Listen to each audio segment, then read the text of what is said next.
Welcome to Tandri Channel. Let's learn together.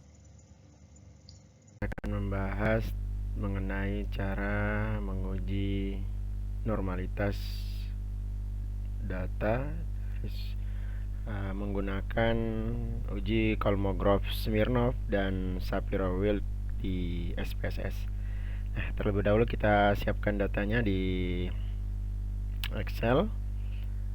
Misalkan seperti ini, ada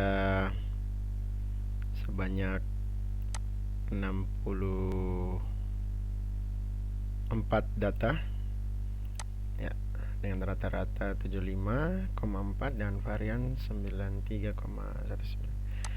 Nah, kita copy datanya saja, tidak bilangannya, angkanya, tidak usah variabelnya. Nama variabelnya di atas tidak usah di copy. Kita copy, kemudian bawa ke SPSS. Ini kita close saja. Ini sudah terbuka. Kemudian kita klik di atas sel pertama, klik kanan,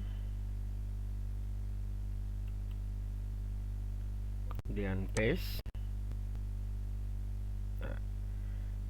Kemudian kita bisa mengganti name variabelnya.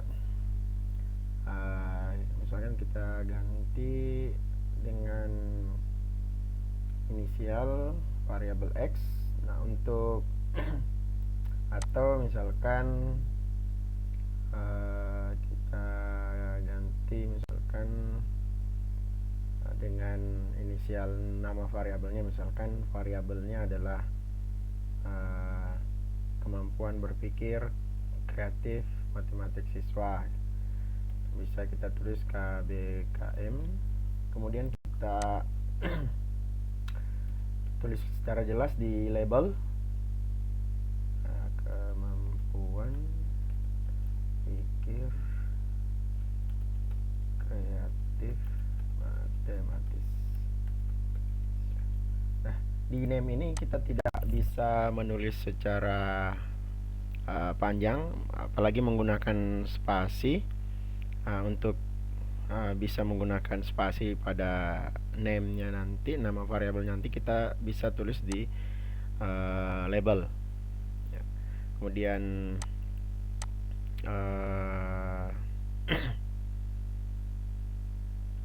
measure-nya kita ganti scale. Ini adalah jenis datanya. Ordinal, nominal, atau scale. Scale itu interval dan rasio. Interval dan rasio itu masuk dalam skala pengukuran scale di sini. Di SPSS kita kembali ke data view. Ya, dia akan berubah di sini. Kemudian kita klik analyze. Kemudian descriptive statistik, lalu klik explore.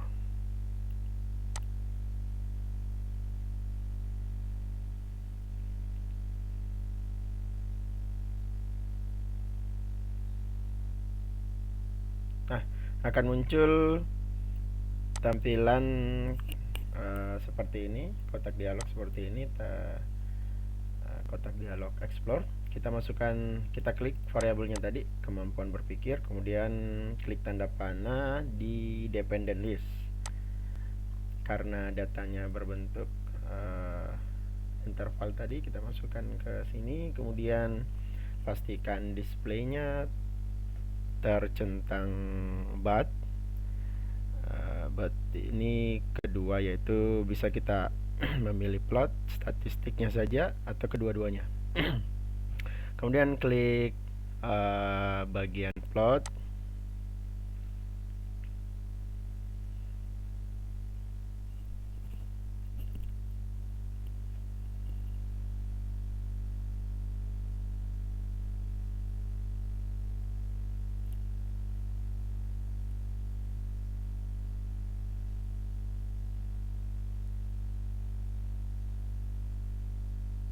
Ya, untuk box plot Jika ingin ditampilkan, silakan. Jika dibutuhkan, silakan centang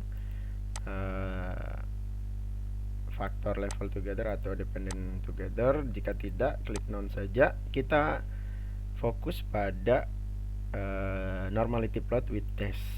Nah, ini untuk memunculkan uji normalitasnya. Deskriptifnya bisa kita keluarkan histogramnya jika ingin melihat bagaimana pola distribusi data berdasarkan gambar histogramnya. Setelah centang normality plot with test dan histogram none, kemudian kita klik continue. Yang lain bisa diabaikan, lalu kita klik OK.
Nah, akan tampil Windows baru untuk tampilan output atau hasil dari analisis atau uji normalitas yang kita lakukan sebelumnya tadi.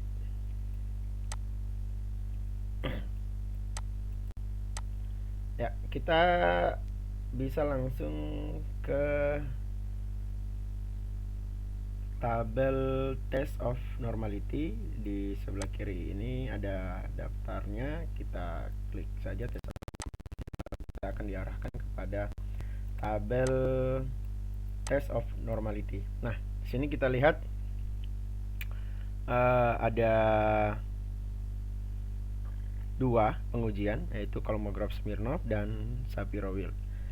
Nah, jika kita ingin mengetahui apakah datanya berdistribusi normal atau tidak, kita cukup melihat nilai signifikansi dari masing-masing uji. Ya. Jika nilai signifikansinya lebih besar dari angka 0,05, dalam hal ini tingkat kesalahan yang kita gunakan sebesar 5%, maka data dikatakan berdistribusi normal. Jika di bawah 0,05, maka data kita katakan tidak berdistribusi normal atau tidak mengikuti distribusi normal. Nah, dari kedua uji ini kita lihat nilainya ada titik 200. Ini maksudnya 0,200, dan ini Shapiro-Wilk 0,094, sehingga bisa kita katakan bahwa data kemampuan berpikir kreatif matematis siswa dia telah memenuhi asumsi distribusi normal. Ya. Nah, untuk Kolmogorov Smirnov sendiri dikatakan di SPSS ini bahwa nilai signifikansi koreksinya itu sama dengan uji Lily-Force. Nah, pada dasarnya sebenarnya uji Lily-Force sama Kolmogorov hampir sama, cuman yang membedakan adalah tabel pembandingnya saja, tabel nilai tabelnya ya. Tapi dalam hal ini nilai signifikansinya sudah sama antara Kolmogorov dan Lily-Force untuk pengujiannya di SPSS. Nah, itu tadi pengujian normalitas. Histogramnya dapat kita lihat pada gambar histogram ini. Begitu pula dengan Kiki plotnya. Kiki plotnya semakin dia mengikuti garis lurus ini, titik-titik datanya ini, maka dia akan semakin mengikuti distribusi normal. Nah, untuk histogramnya semakin dia mengikuti pola lonceng, maka dia akan semakin mengikuti distribusi normal.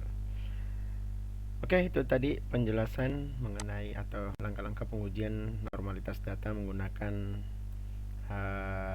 SPSS dengan uji Kolmogorov-Smirnov dan Shapiro-Wilk. Terima kasih. Assalamualaikum warahmatullahi wabarakatuh.